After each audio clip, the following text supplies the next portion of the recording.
신명기 18장은 재판관, 지도자, 그리고 왕에 대한 규례에 이어서 레위인과 제사장, 그리고 선지자에 대해서 다룹니다.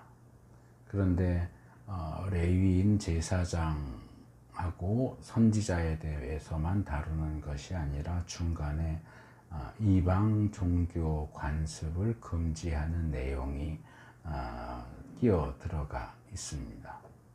이것은 이전에도 여러 차례 봤었던 그런 스타일인데, A와 B를 관련이 있어 보이는 A와 B를 이야기하면서 중간에 관련이 없어 보이는 엉뚱한 F를 이야기한다든가 하는 것은 모세가 신명기에서 설교하는 어떤 모세의 스타일이 아닐까 하는 생각이 듭니다. 이 첫째 단락 레위인과 제사장에 대한 내용은 우리가 이미 출애굽기, 레위기, 민수기를 살펴보면서 다뤄봤던 그 내용과 겹치는 부분이 많아서 겹치는 부분은 간단하게 살펴보고 그냥 넘어가려고 하는데, 오늘은 이 앞에 두 단락 레위인, 제사장에 대한 내용과 이방 종교 관습 금지에 대한 내용만 먼저 살펴보려고 합니다. 지금 봉독하신 1절에서 8절은 제사장과 레위 사람들의 몫에 대해서 다루는 내용인데, 먼저 1절과 2절은 관련된 가장 기본적인 내용을 소개합니다. 근데 여기에 레위 사람 제사장이라는 표현이 나와요. 제가 이제 찾아봤더니 이 표현이 이 바로 앞에 레위기 17장부터 나오기 시작해요. 그 이전에는 그냥 레위 사람이면 레위 사람, 제사장이면 제사장 이렇게 딱 구분해서 나왔는데, 신명기 17장부터는 레위 사람 제사장이라는 표현이 사용되기 시작합니다.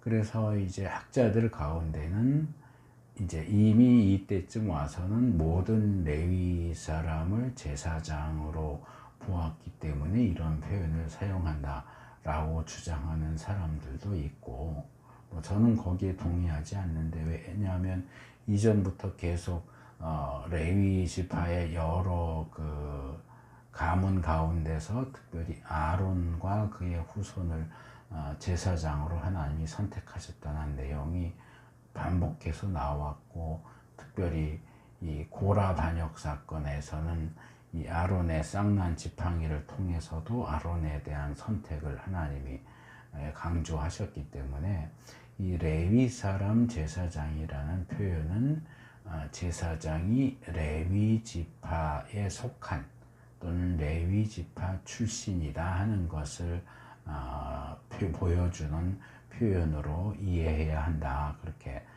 생각을 합니다. 그래서 제사장과 레위 사람은 분명히 달라요. 제사장은 성막이나 성전에서 제사 드리는 데 있어서 중추적인 핵심적인 역할을 하는 특수 계층이고, 레위 사람은 그 제사장을 보조하는 입장이 있지, 레위 사람이 제사장이 하는 일을 할 수가 없어요. 그래서 그 부분은 분명하게 구분하는 것이 필요하다고 생각을 합니다. 그래서 레위 지파 출신의 제사장과 제사장 가문을 제외한 다른 레위 지파 사람들은 일반 이스라엘 지파와는 달리 앞으로 들어갈 가나안 땅에서, 그리고 이 요단 동편 땅에서도 그들의 몫으로 땅을 유산으로 받지 않습니다. 엄밀하게 말하면 땅을 받기는 해요. 하는데 다른 지파처럼 이렇게 넓은 구역, 예를 들어서 충청도면 충청도, 전라도, 경상도 이런 식으로 받는 게 아니고 그 각 지파에게 주어진 넓은 지역 안에서 성을 하나씩 받는 거예요. 그래서 그들이 거주할 성읍과 그 성읍을 중심한 주변의 목초지를 받도록 되어 있습니다. 이것은 우리가 민수기 35장에서 살펴봤던 내용입니다. 그런 점에서 레위 사람들이나 제사장도 자기들에게 주어진 성과 주변 목초지에서 텃밭을 일구거나 목축을 작은 규모로 목축을 하는 것이 가능하긴 하지만 다른 지파들처럼 대규모의 전문적인 농사를 짓거나 목축을 하거나 하는 것은 불가능합니다. 그러니까 어떤 그들이 농사를 짓거나 목축을 해서 먹고 살 수 있는 생계의 기반이 되는 땅을 받지 못한다. 그 얘기로 이해를 해야 합니다. 그들에게 그렇게 땅을 주지 않는 이유는 그들은 농업이나 목축업을 할 수 없기 때문에 그래요. 제사장과 레위 사람들은 성막 또는 성전에 속해서 그 일만 전문적으로 하도록 그들의 직업이 딱 정해져 있어요. 레위 사람인데 나는 농사에서 먹고 살 거야. 아니요, 불가능합니다. 레위 사람은 성막이나 성전에 속해서 거기 일을 해야 돼요. 제사장인데 요즘에는 그런 사람들 많잖아요. 제가 예전에 신대원 졸업하고 이렇게 원고 쓸 때도 어느 목사님이 금은방을 해요. 그러니까 목회를 하는 목사가 아니고 그냥 신학을 해서 목사 안수를 받았는데 교회에서는 현명 목사 이렇게 하면서 자기의 주된 직업은 금은방이야. 그러니까 이거는 이제 구약의 방식으로는 이건 불가능한 거예요. 제사장은 성막 성전에서 섬기는 것 이외에 직업을 가질 수가 없어요. 그러니까 아까 이건 8절 제일 끝에 조상에게 물려받은 땅이 혹시 있어서 거기서 수입이 있더라도 그건 같은 레위 사람들이나 제사장들과 나눠야 된다라고 얘기하는 게 이 사람들 개인적으로 별개의 직업을 받아서 농사 짓거나 목축을 하거나 또는 상업을 하거나 이런 것들이 금지되어 있어요. 왜? 그들은 성막이나 성전에 속해서 하나님 섬기는 일만 하도록 딱 규정되어 있기 때문에 하나님이 구별하셨기 때문에 5절에도 나오고 7절에도 나오죠. 그렇기 때문에 그들에게는 땅이 기업으로 주어지는 게 아니라 하나님 자신이 그들의 기업이다 라고 선언됩니다. 그리고 바울은 신약에서 이 고린도전서 9장 13절 14절에서 이 레위 사람들이나 제사장에 대한 이 규정을 교회 사역자들, 복음 사역자들에게 적용하죠. 제단에서 섬기는 제사장은 제단에서 나오는 것을 먹듯이 교회 복음 사역자는 복음으로 먹고 산다. 그게 이제 오늘날 현대 교회 안에서는 목사의 이중직 금지 이렇게 돼 있는 거예요. 목사는 다른 직업을 가질 수 없다. 목회만 해야 된다. 근데 이제 이게 문제가 되는 이유는 이 당시에는 제사장과 레위 사람들을 이스라엘 사회 전체가 책임을 졌어요. 성막이나 성전에 드리는 예물이 이제 여기 이제 우리가 살펴보는 내용처럼 제사장에게 주어지는 몫이 정해져 있고 레위 사람에게 주어지는 몫이 따로 정해져 있어요. 그래서 별개의 직업을 가지지 않아도 생활하는데 생계를 유지하는데 전혀 문제가 없어요. 그러니까 다른 직업을 가지지 않아도 문제가 생기지 않아요. 근데 현대교회는 그렇지 않아요. 제가 속해 있는 대한예수교 장로회 합동총회는 다른 교단은 이제 조금 이중직, 목사의 이중직에 대해서 이렇게 가능성을 열어놓는 교단도 있는데 저희 교단은 헌법에 아예 금지되어 있어요. 목사는 다른 직업을 가질 수 없다. 그러면 총회가 저희처럼 이런 작은 교회에 목회하는 목사의 생활비를 대줍니까? 대주면서 다른 직업 갖지 마. 그러면 문제될 게 없어요. 왜? 생활비가 나오니까 총회에서. 근데 총회에서 그런 거 신경 안 써요. 어떻게 생계를 이어나가는지 전혀 도움을 주지 않으면서 무조건 원칙적으로 다른 일은 하지 말라는 거예요. 목회만 하라는 거예요. 목회 아무리 해도 생활비가 안 나오는데. 그러니까 생활이 안 되는 목사들이 뭐 정수기 설치하러도 다니고 뭐 엘리베이터 고치러도 다니고 다른 직업을 가질 수밖에 없는, 다른 일을 하지 않으면 생활이 안 되니까. 그걸 원칙적으로만 해서 너희들 이중직 가지면 안 돼. 이렇게 하면 뭐 합니까? 당장 생활을 할 수 없는데 생계를 책임져 주면서 이중직 안 돼. 그러면은 오케이. 근데 생계에 대해서는 전혀 관심을 두지 않으면서 원칙만 주장하면서 다른 직업, 다른 일을 하면 안 돼. 그건 말이 안 되죠. 축구란 얘기잖아요. 그래서 저희 고단 같은 경우에 목회자 이중직 금지라는 원칙이 어디에서 나왔는지는 분명히 여기 이 구약에서 말하는 이 레위인과 제사장들은 기업을 주지 않는다. 이게 이제 오늘 현대적으로는 이중직 금지로 나오는 거예요. 근데 배경이 다르잖아요. 그 당시에는 생계를 책임져 주면서 땅을 안 줬어요. 땅을 안 주는 대신 생계를 책임져 줬어요. 근데 여기는 현대는 생계를 책임져 주지 않으면서 다른 일을 하지 말래요. 목회 말고 다른 일은 하면 안 된대요. 그건 아니죠.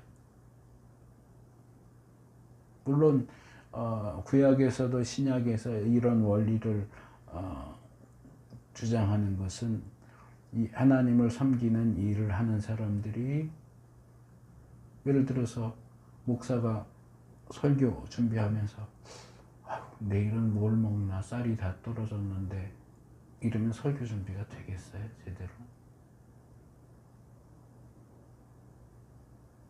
학교에 학비가 내일 마감인데 줄 돈이 없는데 설교 준비가 제대로 되겠어요? 하나님의 일에만 전념하기 위해서 돈 버는 걱정하지 않고 하나님 섬기는 일만 전적으로 전념할 수 있도록 하기 위해서 그런 거 걱정 안 해도 우리가 다 해줄 테니까 너는 이거만 전념해서 해 하는 의미로 이 원칙이 주어진 건데 생계에 대해서 아무런 보장이나 도움도 주지 않으면서 무조건 너는 이것만 전념해 라고 하면 그거는 불합리한 거죠. 그래서 여기 2절 하반절에 나오는 이 선언은 제사장 하나님만을 전적으로 섬기는 제사장과 레위인을 규정짓는 굉장히 중요한 선언이다. 하나님이 너희의 기업이시다. 주님이 너희의 기업이다 하는 것은 굉장히 중요한 부분입니다. 우리가 이미 살펴봤던 재판관, 지도자, 왕은 이 이상적인 신정 국가를 체제를 유지하는 어떤 지도자적인 인물로서 하나님의 백성이 하나님이 앞에서 어떻게 행동하고 살아야 하느냐에 대한 본이 되죠. 마찬가지로 제사장과 레위 사람도 어떤 학자가 이렇게 표현을 했어요. 전형적이고, 이 전형적이건 이건 타입을 얘기하는 거예요. 그러니까 물건을 타이프라이터, 지금은 다 컴퓨터로 하지만 예전에는 이렇게 쇠로 된 글자 이렇게 버튼 딱 누르면 그게 탁 가서 찍잖아요. 타이프를 할 때. 요게 타입이에요. 그래서 뭐 T면 T가 있는 그 자판이 있어갖고 걔를 치면 항상 똑같은 모양의 T가 찍히죠. 요건 이제 타입이라고 그러는 거예요. 그러니까 모든 이스라엘 백성들의 전형적인 타입, 기본 틀이 되고 이상적인 이스라엘 사람들의 본복이다.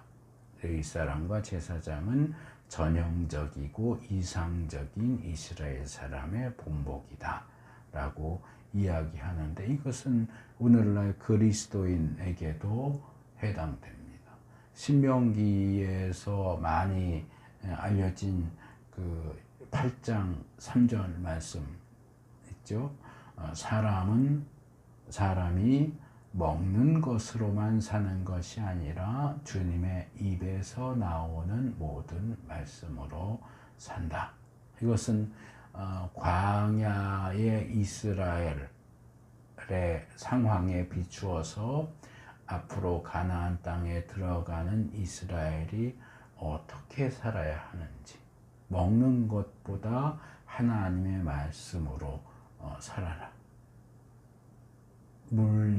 물질적인 음식보다도 하나님의 말씀대로 살아야 된다 라고 교훈하는 내용인데, 이 내용을 예수님이 신약에서 인용을 하셨어요.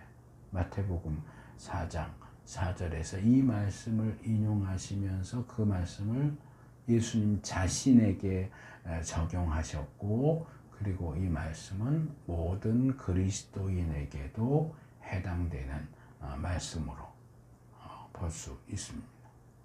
그래서 사람이 먹는 것으로만 사는 게 아니라 하나님 말씀으로 산다라고 하는 이 원리의 가장 실제적인 예가 되는 사람이 레위인 제사장이에요.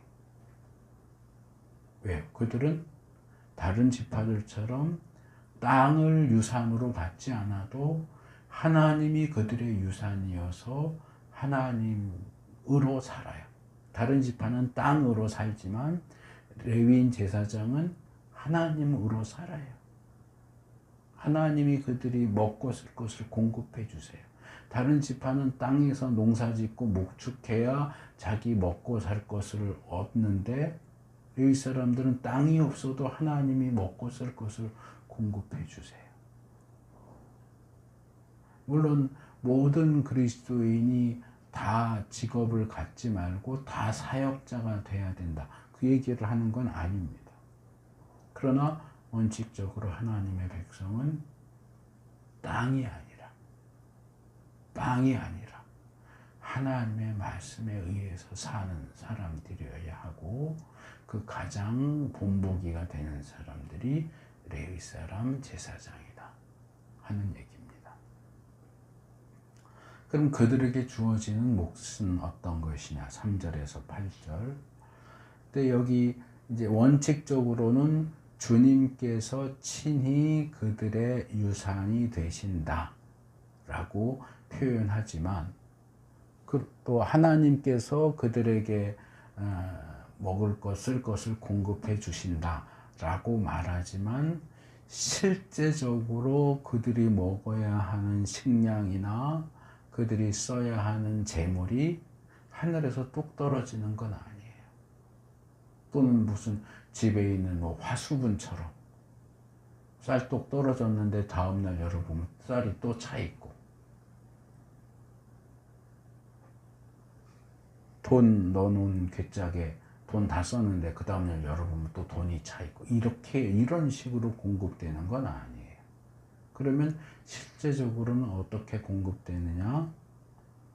이스라엘 백성이 하나님께 바친 것들 가운데 일부분이라고는 하지만 사실은 대부분이에요. 하나님이 취하시는 건 그야말로 일부분이고, 그것 가운데 대부분을 레위 사람 제사장들에게 나눠주시는 거예요. 우리가 레위기 2장에서 소제 살펴봤잖아요. 가루로 된 소제물 가지고 오면 하나님 앞에 얼만큼 바쳐요? 한 줌이요. 요렇게 한 줌이 아니고 요렇게 한 줌이라고 그랬어요.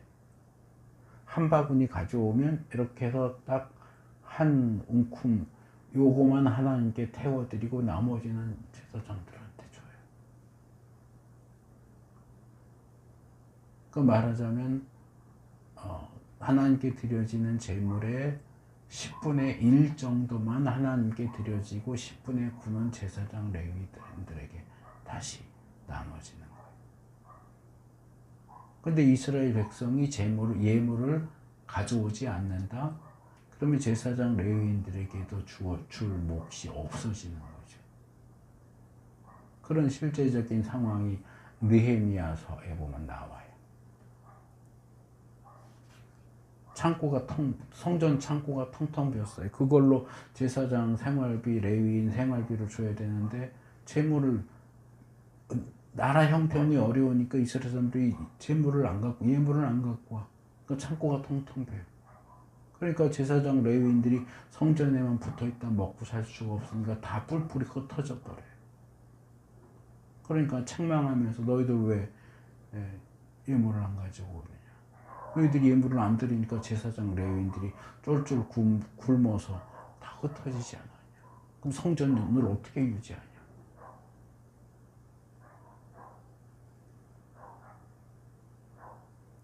여기 3절, 4절을 보면 제사장에게 주어지는 몫을 두 가지로 요약합니다. 첫째는 백성이 제물로 바친 소와 양 가운데서 제물 중에서는 제사장에게 주어지는 몫이 앞다리와 턱과 위 이렇게 되어 있어요. 이제 앞다리라고 하는 건 여기 원래 어깨라는 뜻이에요. 어깨. 그러니까 이 어깨부터 앞다리 전체, 그리고 이제 이 턱이라고 하는 것은 이 턱이라는 뜻도 있고 뺨이라는 뜻도 있어요. 그 대구 볼살 뭐 이런 얘기 하잖아요. 그러니까 짐승의 이 머리 부분을 얘기하는 것 같아요. 그리고 이제 위는 배라는 뜻도 있어요. 배에 있는 부분. 이건 아마 상징적인, 그러니까 실제로 그 부위라기보다는 어떤 상징적인 의미도 포함하고 있는 표현으로 보여요.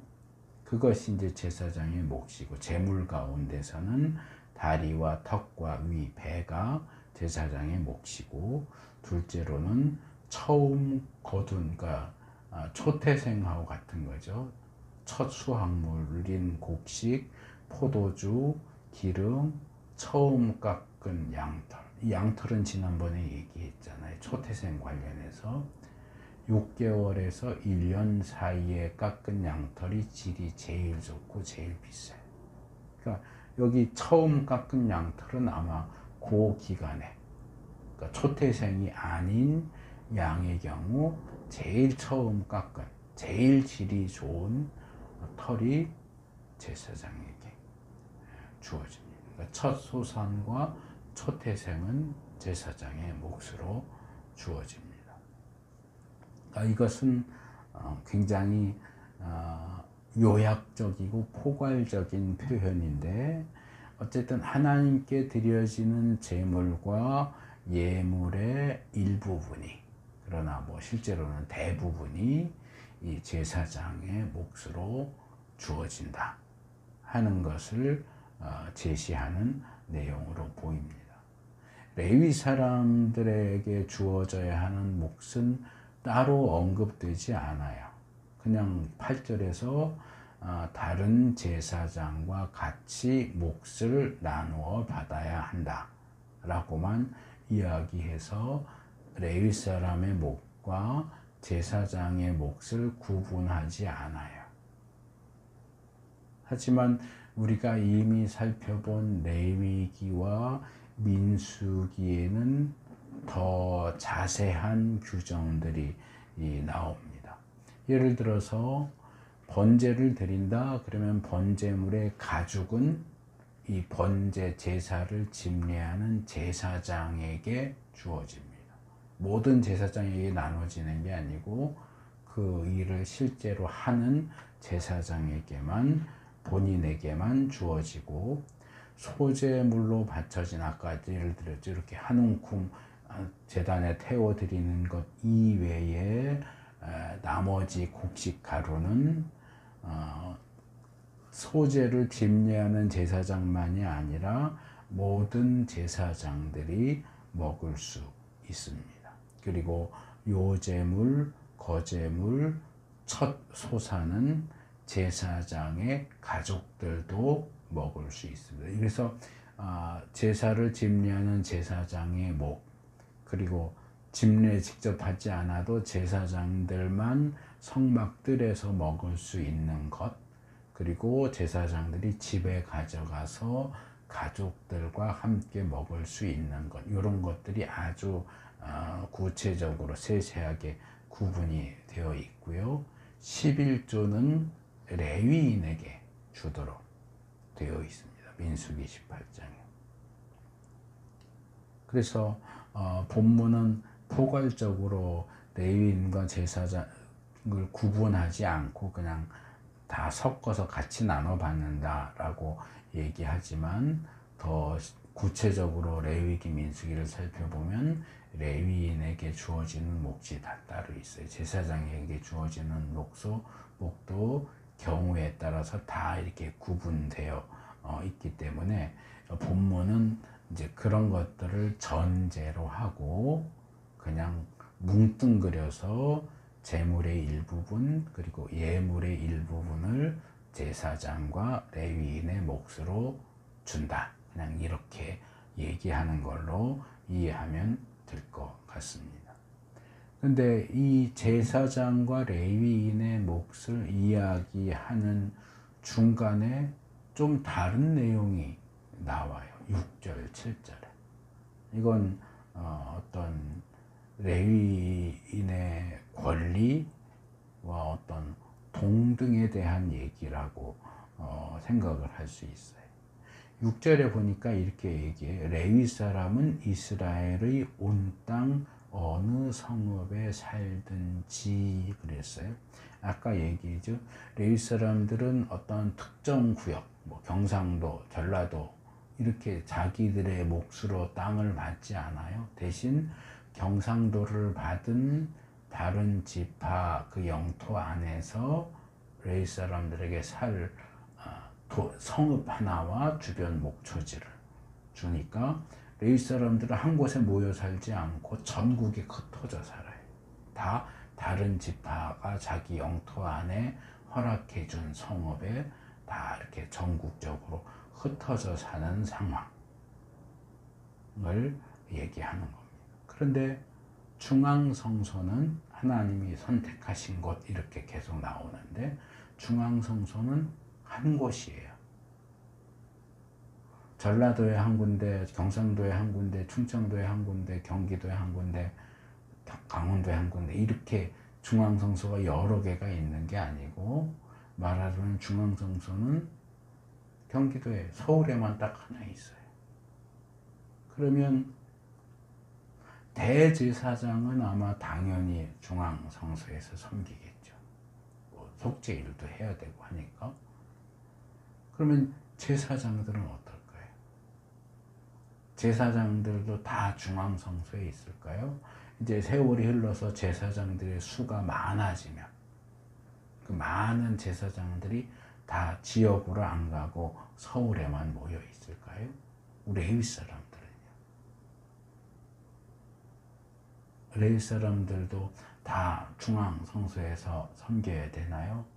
아니면 자기에게 주어진 지역에서 지역에 있는 레위인 처소에 있는 어떤 간단하게 뭔가 이렇게 할 수 있는 그런 자기에게 주어진 지역에서 섬겨야 될까요? 이렇게 제사장의 수가 많을 경우 레위 사람들은 당연히 수가 많죠. 그러면 그들 가운데 누가 중앙성소에서 하나님을 섬길 것이냐?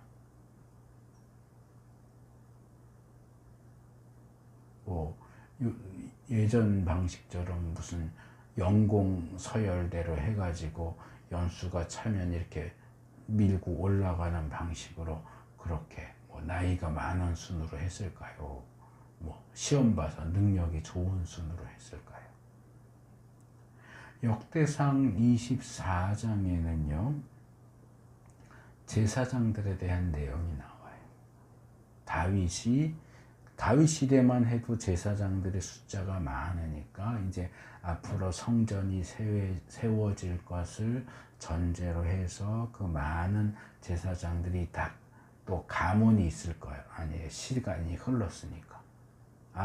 아론의 아들이 원래 넷인데 레위기 10장에서 2명이 죽고 셋째 넷째 이다말 엘르아살 둘 남았잖아요. 그러니까 이다말의 후손들이 또 가문별로 나눠졌을 거고 엘리엘의 후손도 가문별로 나눠졌을 텐데 이 가문들 사이에서 제비를 뽑았다고 그래요.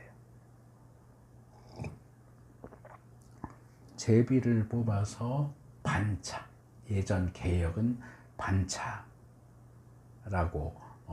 그 표현을 썼고요. 세번역에서는 그냥 구분했다 이렇게 했어요. 그러니까 순서를 정해가지고 1년 12개월이면 이걸 24반차로 해서 말하자면 2주씩. 그러니까 한 가문에서 2주, 그 다음 가문에서 2주, 그 다음 가문에서 2주 이렇게 해서 12개월을 제사장 가문이 24반차 순서를 24수로 해가지고 이렇게 돌아가면서 성전에서 섬길 수 있게 순서를 정해줬다 하는 내용이 나와요. 그래서 몇 년 전인가 제가 성탄절 설교하면서 예수님이 태어난 때가 어느 때쯤일까를 다루면서 이 예수님의 사촌인 세례 요한이 내 아버지가 사가랴잖아요. 제사장이잖아요. 이 사가랴가 자기 순서의 성전에 가서 섬기다가 천사에게 계시를 받잖아요. 너 아들 낳을 거다.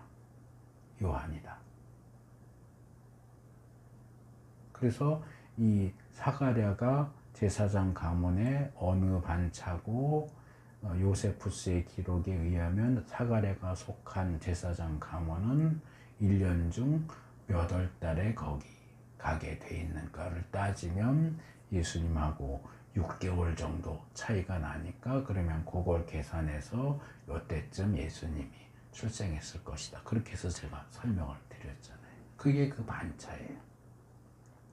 그래서 제사장은 제비 뽑아서 이렇게 순서 정해서 돌아가면서, 그러니까 뭐 한 번은 서울에 있는 제사장이 하고, 그 다음에 경기도 사람하고, 그 다음에 강원도 사람하고, 그 다음에 충청도 하고, 그 다음에 경상도 하고, 그 다음에 전라도 하고, 다시 서울, 이렇게 이제 뺑뺑이 도는 거죠. 평소에는 자기 지역에 있다가 자기 순서가 오면 올라갔어요. 근데 레위인에 대해서는 그 얘기가 없어요. 그런 관련된 내용이 전혀 나오지 않아요. 그래서 레위 사람들은 어떤 방식으로 중앙성소에 갔을까를 알 수가 없기 때문에 기본적으로 생각하면 중앙성소가 있는 그 지역에 사는 레위 사람들이 일단은 중앙성소에서 섬겼겠죠. 여기 부산에 사는 레위 사람이 성전에서 섬기려고 매일 서울로 출퇴근할 수는 없잖아요. 근데 이제 여기서 그런 배경 속에서 이야기를 진행하죠. 중앙성소로부터 멀리 떨어진 지역의 레위 사람이 나도 중앙성소에서 하나님 좀 섬기고 싶어 하는 간절한 소원을 품고 자기 지역을 떠나서 경상도를 부산을 떠나서 서울로 왔어요. 서울 중앙성소에 와서 나도 중앙성소에서 하나님 섬기고 싶어요. 그럼 어떻게 해야 될까요?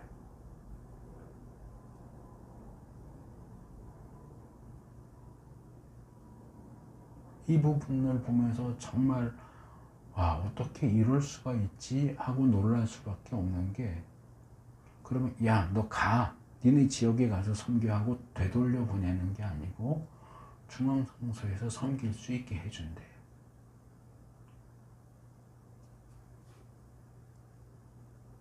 이걸 오늘날 교회 상황에 비춰보면 더 말이 안 됩니다. 신학생이든 목사든 대부분 큰 교회에서 사역하기를 원해요. 왜요? 대우가 좋잖아요. 아까도 이중직 얘기를 했지만, 큰 교회 가서 뭐 한 파트 맡아서 하면 생활비 걱정할 거 없어요. 생활비도 뭐 총회에서 뭐 교육전사는 일괄적으로 얼마 줘라, 부목사는 얼마 줘, 이런 거 없어요. 교회에서 알아서 정해서 주잖아요. 기준이 없어요. 그래서 같은 부목사라도 작은 교회 부목사는 조금 받고 큰 교회 부목사는 많이 받아요. 그러니까 너도 나도 대우 잘해주는 큰 교회 가기를 원하죠. 그렇다고 아무나 와서 저 전도사인데 여기 교회에서, 대형 교회에서 사역하고 싶어요 하고 찾아온다고 다 사람을 쓸 수가 있어요? 안 되죠. 그러니까 뭐예요? 서류 전형, 면접 보고, 설교도 시켜보고, 기도의 인도도 시켜보고, 다 이렇게 해가지고 뽑아요. 그 중에서 뽑아요. 나머지는 문자 보내서 뭐 안 됐습니다 하고 통보하고. 그거를 대형 교회 와서 나 여기서 사역하고 싶은데요 하고 찾아오는 신학생들 다 써주면 아마 교인들 수보다 신학생 수가 더 많을걸요.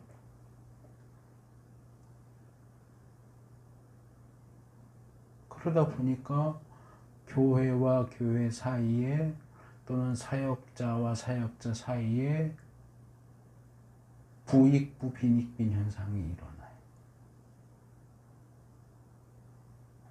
큰 교회에서 사역하면 그 다음에 그 교회 떠나서 다른 교회 갈 때도 유리해요. 왜? 큰 교회에서 사역했으니까 실력이 있겠지. 다른 데 이제 담임 목사로 갈 때도 추천서 받아서 이렇게 가면 이름 없는 교회에 사역하던 사람 누굴 쓰겠어요? 여러분 같으면 누굴 쓰겠어요?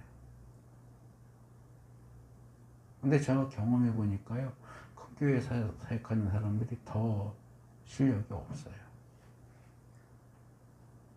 작은 교회 사역하는 사람은요, 이것도 해야 되고 저것도 해야 되고 혼자서 감당해야 될 부분이 많아요. 근데 큰 교회는 하나만 하면 돼요. 자기 맡은 파트만. 그러니까 어느 교회는 목사인데, 대형 교회 목사인데 설교도 몇 번 안 해봐요. 설교할 사람이 얼마나 수두룩하게 많은데 자기 차례가 오겠어요. 근데 일반 사람들은 모르죠. 성도들은 큰 교회 사역했으니까 설교도 잘하겠지, 뭐도 잘하겠지. 아니요. 그러니까 뭐예요? 다른 교회 담임 목사 가면 자기 예전에 있던 교회에 있던 거 그냥 카피에다 쓰는 거예요. 그냥 갖다가. 자기는 능력이 없어요, 사실은.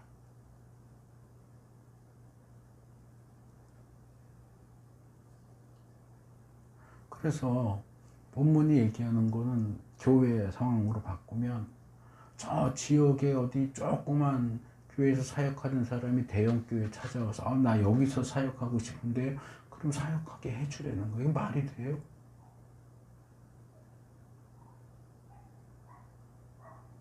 그래서 대부분은 이 본문이 뭘 얘기하느냐, 원론적인 측면에서 모든 레위인들 또는 사역자들은 동등한 권리를 가진다는 것을 교훈한다. 원론적인 측면, 실제적으로 말고 원론적인 측면에서. 근데 저는 이 부분을 보면서 어쩌면 이 구약 이스라엘의 이 레위인들의 이 체제는 로마 가톨릭하고 비슷하지 않을까 하는 생각을 해봤어요. 왜냐하면 개신교는요, 개교회주의예요.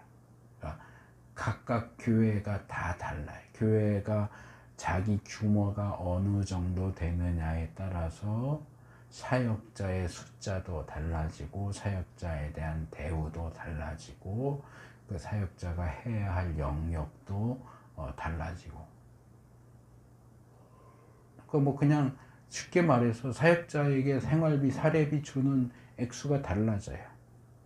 그러니까 다 큰 교회 가려고 하는 거예요. 근데 로마 가톨릭은요, 중앙집권 체제예요. 개개회주의가 아니고 중앙집권 체제고요.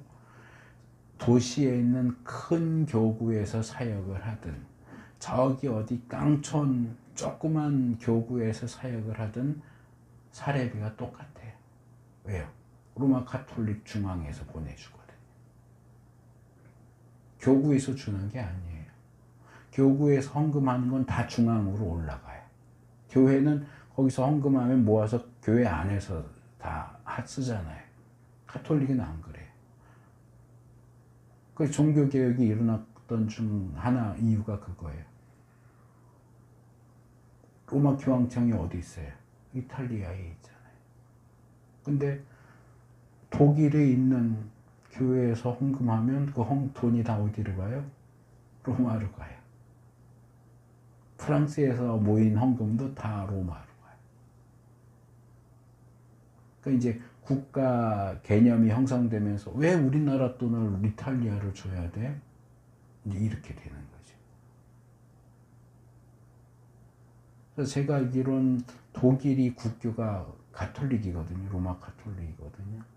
그러니까 거기는 신학생들도요, 다 무료예요. 로마 가톨릭에서 다 해준다. 다 거기서 교육받고 이제 사역을 가잖아요. 그러면 자기가 개인적으로 교회 컨택해가지고 시험 봐가지고 면접 봐가지고 교회를 하는 게 아니고 중앙에서 넌 여기 다 정해줘요. 그럼 중앙에서 정해주면 가야 돼요. 거기. 근데 큰 불만이 없는 게 큰 교회에 가면 일만 많지 돈을 더 받는 게 아니에요. 똑같아요. 받는 돈은 똑같아요. 작은 교회에 가면 일은 적은데 큰 교회에 있는 신부하고 작은 교회 신부하고 받는 돈이 생활비가 똑같아요. 그러니까 거기는 오히려 작은 데 가기를 원해요. 왜? 시간 활용이 좋거든. 그러니까 작은 교회에 가면 교인 수도 적죠. 신방도 조금만 해도 되죠. 뭐 시간이 많으니까 거기서 이제 자기 연구하는 거예요. 연구해서 논문 발표하고 책 쓰고. 그러니까 그런 작은 교회 출신이 세계적인 신학자가 나오는 경우가 많아요. 큰 교회는 할 일이 너무 많아요. 연구할 시간이 없어요. 돈은 똑같이 받고. 개신교는 안 그래요. 자기가 다 알아서 해야 돼. 자기가 다 컨택하고 서류 넣고 면접 보고 떨어지면 또 다른 데 알아보고. 그래서 어느 정도 대형 교회냐 중형 교회냐 소형 교회냐 개척 교회냐에 따라서 받는 돈 액수도 다 달라지고요.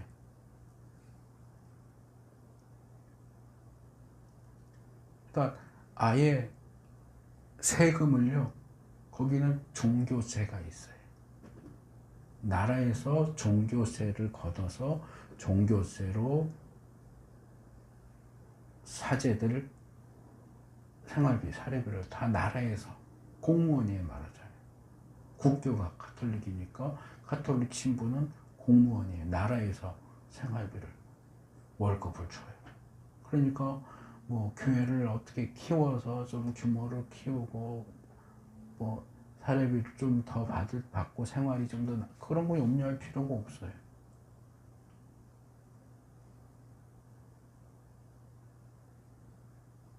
그러니까 아까도 얘기했던 것처럼 총회나 아니면 노회가 그런 어떤 복지, 큰 교회 사역자들은 많이 받아서 배부르고 작은 교회 사역자는 생활조차 어려워서 쩔쩔매고, 그러면 조금 이렇게 균등하게 해서 좀 도와주고 이러면은 이중직 문제도 해결이 될 텐데 실제적인 도움은 안 되고 일은 하지 말라고 그러니까 자꾸 충돌이 일어나는 거예요. 그래서 뭐 개신교회가 로마 가톨릭처럼 시스템을 그렇게 바꿔야 되는 그거는 뭐 불가능하겠죠. 특성이 다 다르니까. 로마 가톨릭은 벌써 몇 천 년째 그 중앙 집권 체제로 해갖고 시스템이 완전히 돼 있고, 개신교는 아니에요. 다 각각 각기 제 길로 각각 알아서 살아야 돼. 그러니까 그것도 능력. 작은 교회를 해도 얼굴 뻔뻔하게 하고 저 개척교회 하는데 도와주세요. 여기서도 돈 받고 저기서도 돈 받고 그러면은 개척교회 해도 풍족하게 사는 거고. 저처럼 그런 말은 저는 지금 거의 20년째 사역하면서 한 번도 누구한테 가서 저 도와주세요 하고 얘기해 본 적이 없어요. 선교사들도 그러잖아요. 여기저기 쫓아다니면서 선교사인데 도와주세요. 그러면은 현지에서 똥똥거리 사는 선교사도 있고, 정말 힘들게 사는 선교사도 있고. 개인 능력, 개인 역량.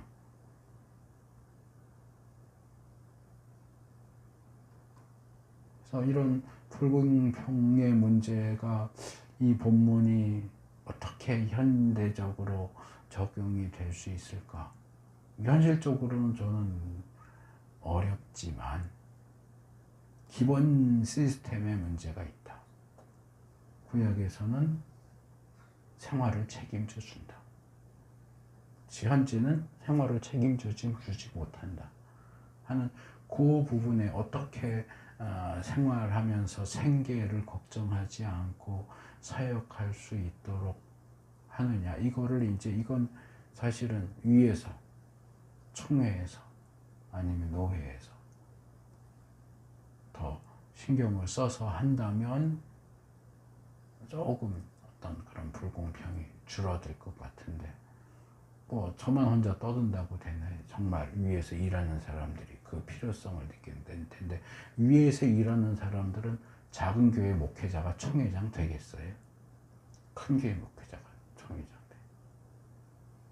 큰 교회 목회자가 작은 교회 목회자 사정을 어떻게 알아요?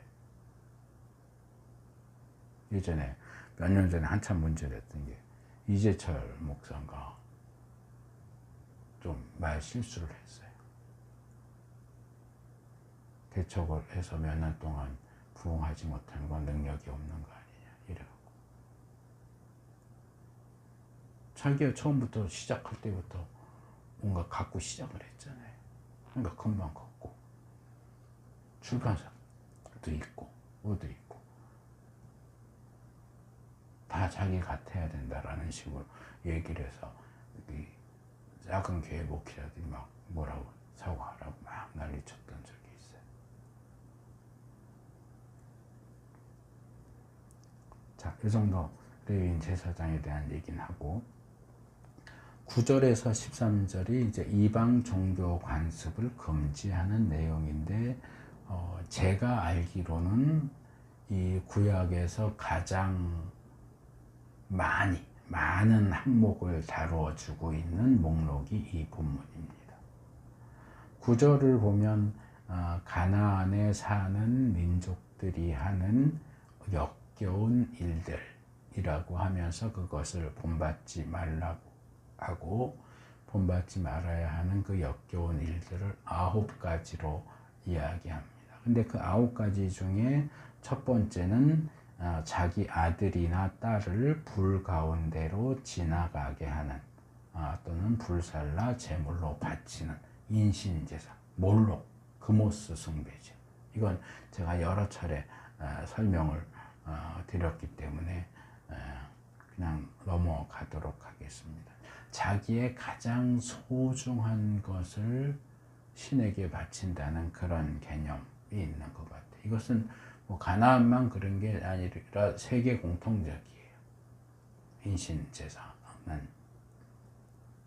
근데 성경의 기본적인 입장은 인신제사는 금지. 그 다음에 이제 둘째부터 9제까지 8개는 다 점술과 관련된 내용이에요. 점술과 관련된 어떤 다양한 방식과 형태를 제시하는데, 솔직히 말하면 이게 뭔지 우리 잘 몰라요. 그냥 여기 나오는 건 단어란 말이에요. 단어 하나만 가지고는 이게 뭘 말하는 건지 알기가 어렵기는 한데, 일단 제가 최대한 정리를 좀 해봤어요. 이제 첫째는 점쟁이입니다. 점쟁이. 이건 히브리어로 코셈 케사밈, 그리고 이제 복수형이고요. 단수라면 이제 케셈 카삼, 점을 점친다, 뭐 꿈을 꾼다, 이런 것처럼 동족 목적어, 동사와 목적어가 이제 비슷한 같은 단어의 동사형, 명사형을 이렇게 하는 것을 동족 목적어를 가지는 표현이라고 하는 강조적인 표현이에요. 그래서 이 점이라고 하는 것은 점, 마술, 제비, 신탁이라는 뜻이고, 그래서 어떤 신적인 또는 초자연적인 존재로부터 신탁을 얻어내기 위해서 여러 수단들을 사용하는 것을 가리킵니다. 에스겔 21장 21절에 바벨론 왕이 예루살렘을 쳐들어오는 길에 양갈래길을 만나는데, 이 왼쪽 길로 갈까 오른쪽 길로 갈까 이걸 정하기 위해서 점을 친다 하는 내용이 나와요. 그래서 거기 점을 치는 구체적인 내용이 몇 가지 나오는데, 화살들을 흔들거나 드라빔 우상에게 묻거나 희생 제물의 간을 살펴본다. 그러니까 화살을 이렇게 흔드는 건 우리 예전에 어렸을 때 했던 거, 이렇게 손바닥에 침 딱 뱉어갖고 딱 치면은 이게 이제 어느 방향으로 튀느냐에 따라 가는 그런 거랑 비슷한 것 같아요. 이렇게 흔들다가 탁 놨을 때 왼쪽으로 떨어지는지 오른쪽으로 떨어지는지에 따라서 아마 방향을 정하는 것 같고요. 이 내장 읽기는 전에도 설명을 했어요. 이제 제사를 드리고 제물 배를 갈라서 내장의 형태, 혈관의 위치, 이런 것을 가지고 이제 해석을 한다고 그랬죠. 그래서 여러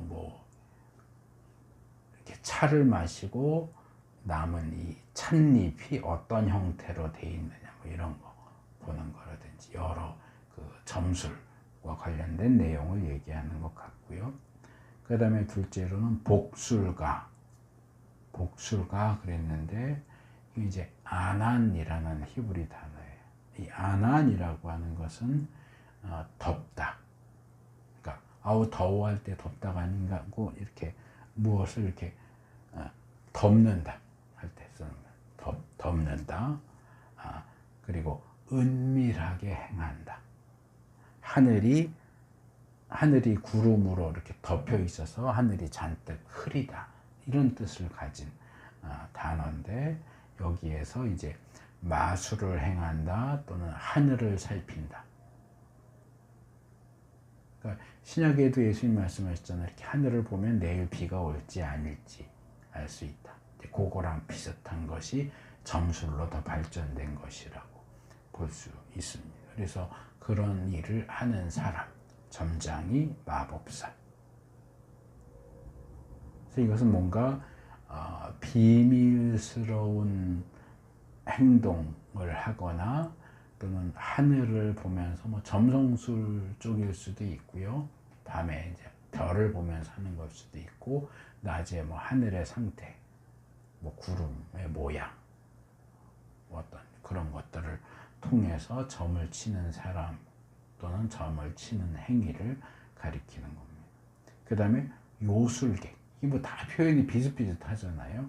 점쟁이, 복술가, 요술객. 이 요술객이라고 하는 건 이제 나하시인데, 이게 발음 자체가 그러잖아요. 나하시. 이게 의성어예요. 쉿 하는 소리를 표현하는 거예요. 쉿, 쉿. 그러니까 이 쉿 하는 소리를 낸다. 근데 원래 뜻이 쉿 하는 소리를 낸다. 그래서 주문을 속삭인다, 점친다, 예지한다. 이런 뜻으로 발전됩니다. 그러니까 뭐 흔히 알려진 수리수리 마수리하고 비슷한 그런 어떤 주문을 외우면서 점을 치는 일을 가리키는 겁니다. 그 다음에 무당이라고 하는 것은 카시아프라고 하는 단어인데, 원래는 이것도 주문을 속삭인다 라는 뜻인데 조금 뜻이 방향이 달라요. 속인다, 마술을 행한다, 또는 상대방에게 마술을 건다, 이런 뜻으로 발전됩니다. 그래서 조금 전에 소개한 나하시하고 이 카샤프가 의미가 비슷해 보이는데, 비교를 하자면 나하시는 어떤 쉿 하는 소리, 주문 소리를 내는 쪽이고, 카샤프는 그런 주문을 해서 상대방에게 마법을 거는 어떤 뭐 최면하고 비슷한 개념으로 이해를 해도 될 것 같아요. 그 다음에 주문을 외우는 사람, 이렇게 해서 주문을 외우는 사람, 호베르, 하베르,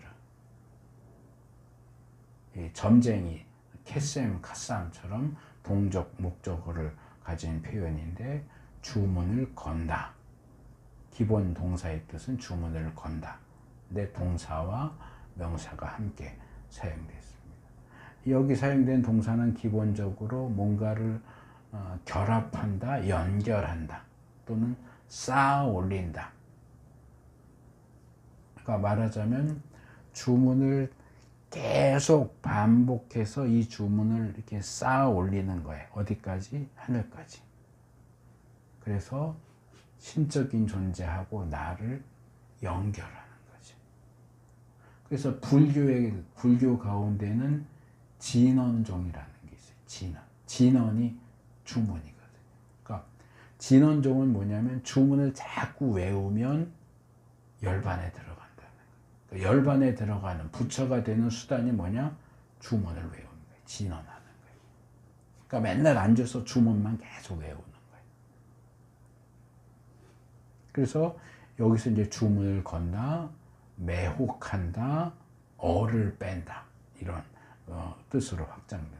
그러니까 사전적인 의미를 감안하면 마치 주문을 쌓아 올리듯이 계속 반복해서 외우면서 상대방의 혼을, 어를 빼는 방식으로 점을 치는.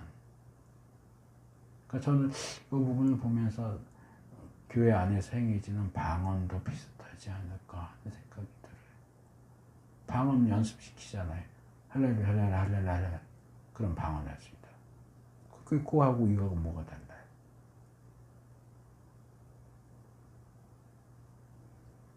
그리고 뭐 찬송할 때도 찬송을 막 빠르게 치죠. 막 꽹과리까지 치면서 꽹꽹 치면서 계속 막 정신이 없게 무슨 무아지경에 빠뜨리듯이 계속 빠르게 불러서 정신이 하나도 없게 만들잖아요.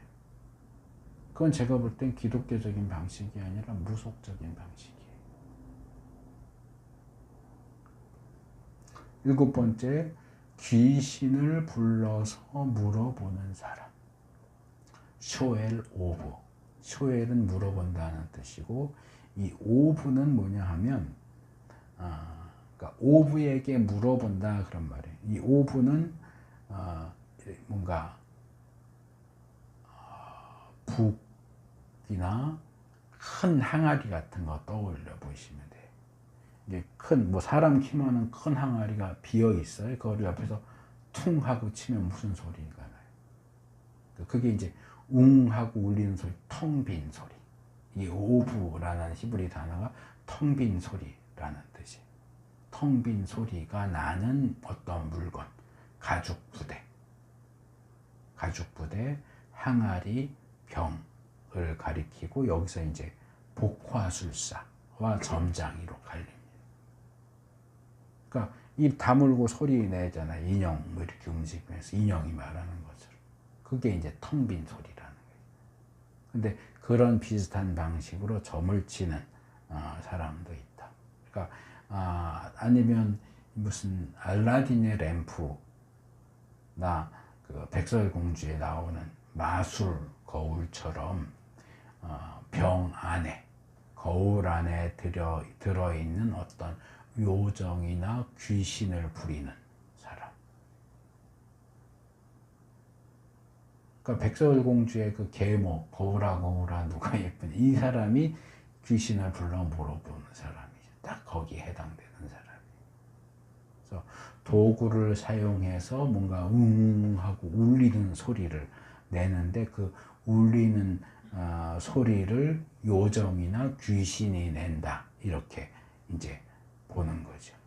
근데 이 요정 귀신은 사람이 죽어서 되는 귀신이 아니고 뭔가 초자연적이고 신비한 존재예요. 우리가 일반적으로 생각하는 그 귀신이 아니에요. 그 다음에 8번째로 박수가 나와요. 박수는 우리 문화에서는 이제 남자 무당을 박수무당 그렇게 부르잖아요. 이드오니라는 단어인데, 이건 아는 사람이라는 뜻이에요. 아는 사람.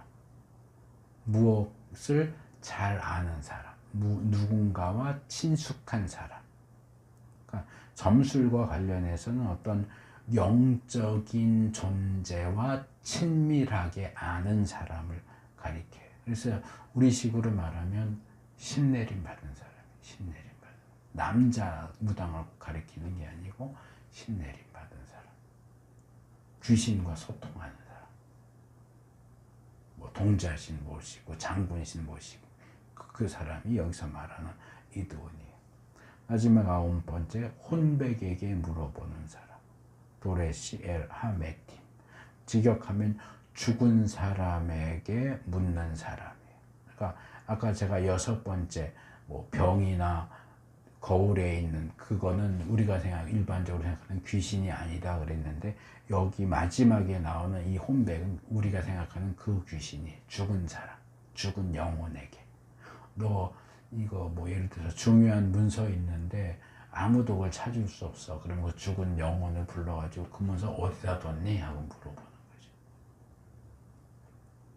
죽은 영혼을 다시 불러내서, 그러니까 초혼술이죠. 초혼해서 죽은 영혼에게 물어보는 행위. 그래서 종류가 참 많아요. 근데 우리로서는 제가 지금 설명한 게 저로서는 최선이에요. 그것 이상으로는 어떻게 설명을 할 수가 없고, 그것 이상으로 설명한 자료도 제가 본 적이 없어요. 어쨌든 그냥 묶어서 점 치는 행위, 이런 방법으로도 하고 저런 방법으로도 하고, 뭐 어떤 방법으로든 점을 치는 행동은 하나님께서 미워하시는 역겨운 일이다. 하나님께서 가나안 원주민들을 몰아내시고 진멸하시는 원인 가운데 하나다. 그래서 어떤 방식이나 어떤 형태로라도 점수를 행하는 것은 자신을 멸망으로 밀어넣는 행동이다. 하나님은 하나님의 백성들이 하나님 앞에서 완전하기를 요구하시는데, 여기 이 완전하다라는 말이 타밈이라는 말인데 기본적으로 흠이 없다는 뜻이에요. 그래서 17장 1절에서는 하나님 앞에 드리는 제물은 흠이 없어야 된다. 타밈을 얘기했고, 여기서는 하나님의 백성은 하나님 앞에서 흠이 없어야 된다. 타밈해야 된다. 라고 이야기해요. 우리가 드리는 예물이 흠이 없어야 하는 것처럼 우리 자신도 흠이 없어야 돼. 우리가 흠이 있으면 흠이 없는 제물을 바쳐도 하나님이 기쁘게 받으시지 않아요. 점수를 행하는 건 나 자신에게 흠을 만드는 행동이에요. 제가 종종 얘기하지만 하나님이 가인과 그가 바친 제물은 받았지만, 아벨과 그가 바친 제물은 받았지만 가인과 그가 바친 제물은 받지, 흠이 있는 내가 바친 흠 없는 제물을 하나님이 기쁘게 받으실 거예요. 그 흠 없는 제물과 함께 나도 흠이 없어야 받으시는 거예요. 나는 흠이 있는데, 흠없는 제물만 바친다고 하나님이 해볼래 하고 받으시겠냐 말이에요.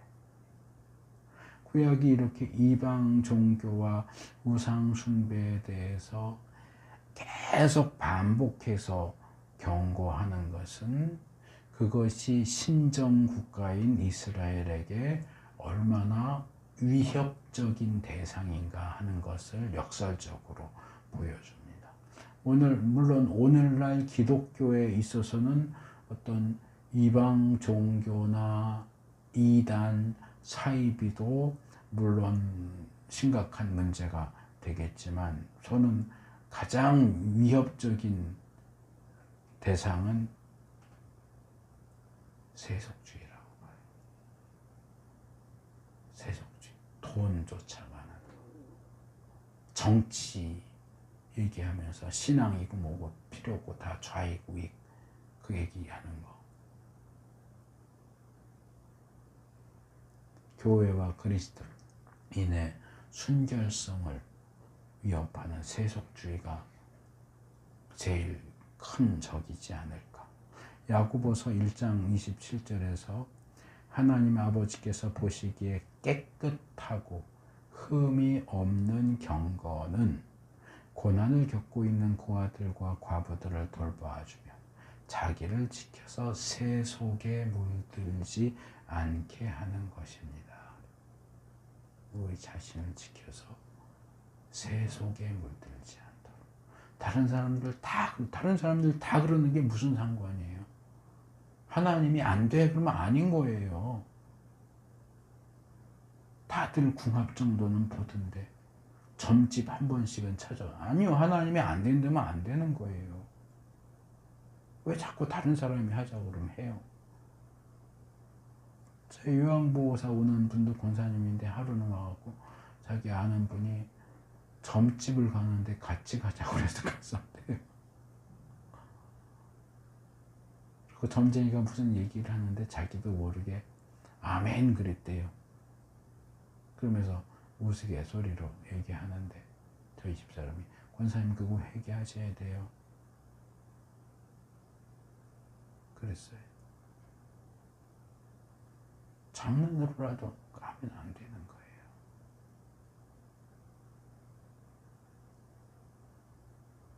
우리가 하나님 앞에 드리는 제물만이 아니라 우리 자신이 하나님 앞에 온전하고 흠이 없을 수 있도록 정말 하나님이 미워하시고 하나님이 역겨워하시는 일을 멀리 해야 돼.